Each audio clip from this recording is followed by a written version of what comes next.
Hello, Crime Salad listeners, and welcome back to Side Salad. I'm your host, Ashley, and today we are going to revisit our least favorite family vlogger, Ruby Franke, and her partner, Jodi Hildebrandt. This past September, we took a look behind Ruby's perfectly edited thumbnails, and what we found was horrifying.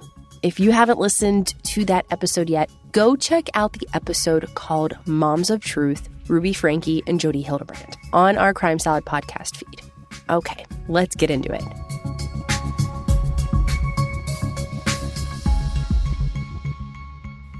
For 5 years, Ruby's family vlog, 8 Passengers, provided inspiration and guidance to millions of parents who followed her. At the top of its game, the 8 Passengers YouTube channel had 2.3 million followers and over 1 billion views.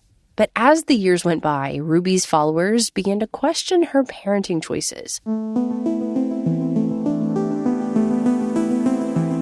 Eventually, in 2020, a group of concerned parents created an online petition to ask CPS to investigate the Franke home. It was around this time when Ruby, who built her internet empire on parenting techniques, abandoned her family vlog to promote a self-help cult called Connections Classroom, a group that encouraged gaslighting your partner and child abuse. After Ruby's initial fall from grace, the leader of Connections Classroom, Jodi Hildebrandt, seemingly took Ruby under her wing. Ruby's authoritarian parenting style was amplified by the bizarre doctrine of Jodi's cult, leading to her separation from her husband and unspeakable emotional and physical abuse toward her children. Finally, on August 30th, 2023, police were called to Jodi Hildebrandt's home after Ruby's youngest son, 12-year-old Russell, escaped from Jodi's house, emaciated with open wounds around his wrists. If you want to hear more details about the cult, Ruby's fall from grace, and shocking testimony from friends and family, check out our full-length episode that we posted back in September. Now, since their arrest, Jodi and Ruby have each been charged with 6 counts of felony child abuse. Each count carries a maximum of 15 years in prison. Both women were denied bail following their arrest.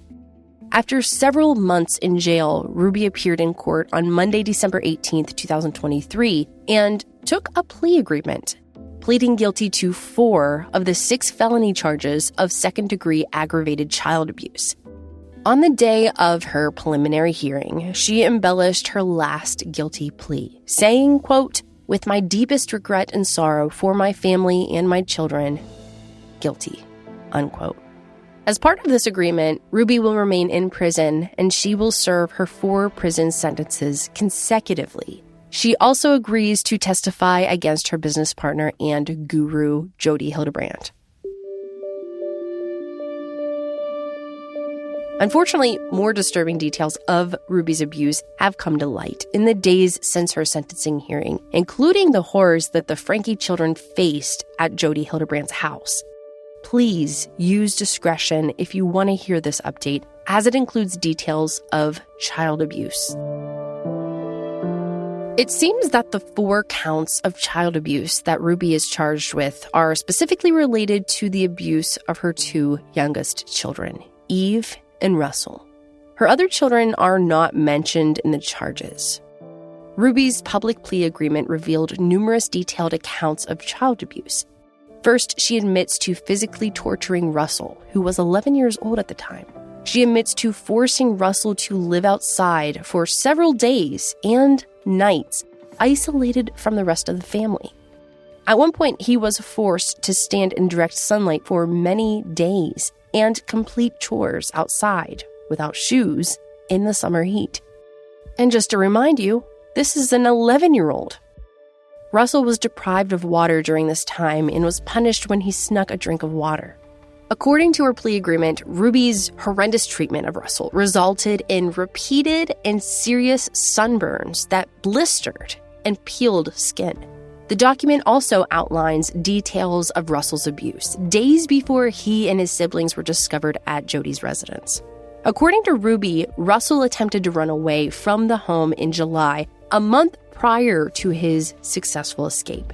After the first attempt, Ruby regularly bound his hands and feet and tied him to heavy weights. Ruby admitted to using 2 sets of handcuffs to separately cuff his hands and his ankles. Then she would tie his hands and his ankles together behind his back with rope, forcing him to lay on his stomach in his position for extended periods of time.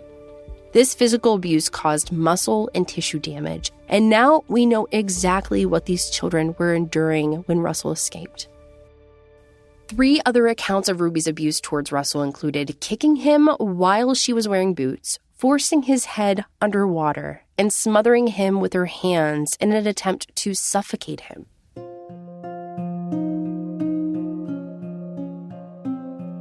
The document also details the abuse that Eve endured at the hands of her own mother.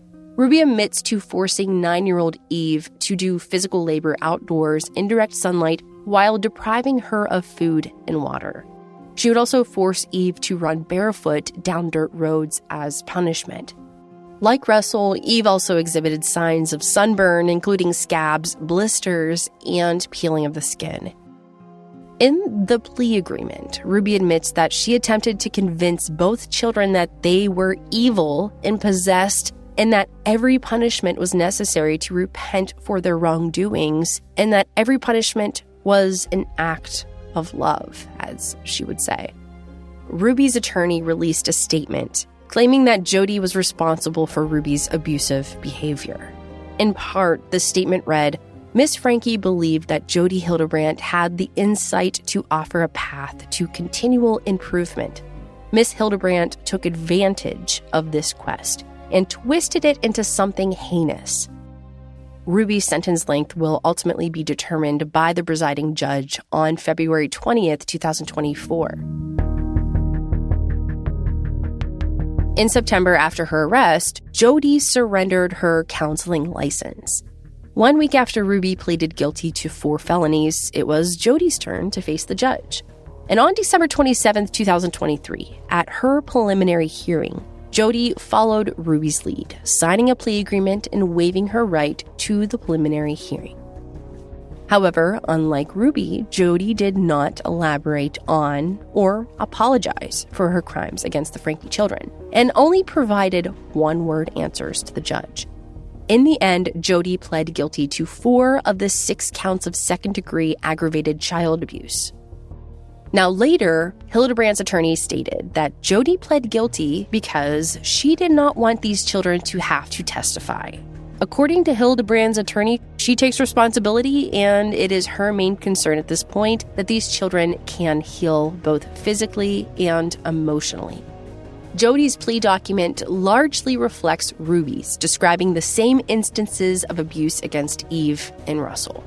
However, in the last line of the description of her crimes, the document reveals that she also forced Eve to jump into a cactus multiple times. Jodi's sentencing hearing is set on the same day as Ruby's, February 20th, 2024.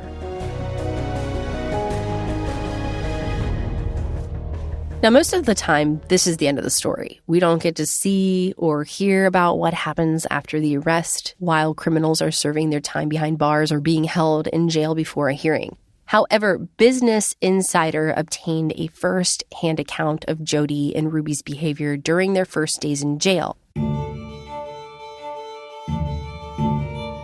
A woman named Deborah Monson, who was arrested on allegations of drug possession and petty theft, allegedly shared cells with them at various times in September. And here's what she had to say. According to Deborah, she had not heard of either woman at the time. It was only when Deborah was released from prison, chatting with her family, that she realized who she had seen during her incarceration. Deborah mentioned that Ruby was anxious about being separated from Jodi, and she recalls Ruby saying, "How long are they going to keep us in here? And why did they separate me from Jodi? I can't understand why they separated me from my friend." Deborah described Ruby as almost smitten with Jodi and childlike in the way that she talked about her. Deborah also detailed a night where Ruby played mother hen to another inmate. Ruby tucked this woman into bed and mothered her. She also claimed that Ruby always had a Bible with her and that she would hold it to her chest and close her eyes. At one point, Deborah asked Ruby if she was all right. Ruby replied, "I just miss my kids." And that's all the updates we have for this case so far. As more details come to light, we will continue to release updates. If you haven't already, go back and listen to our full-length episode on Ruby, Franke, and Jodi Hildebrandt called Moms of Truth, and we hope you enjoyed today's side salad, and we will be back with more bite-sized true crime very soon.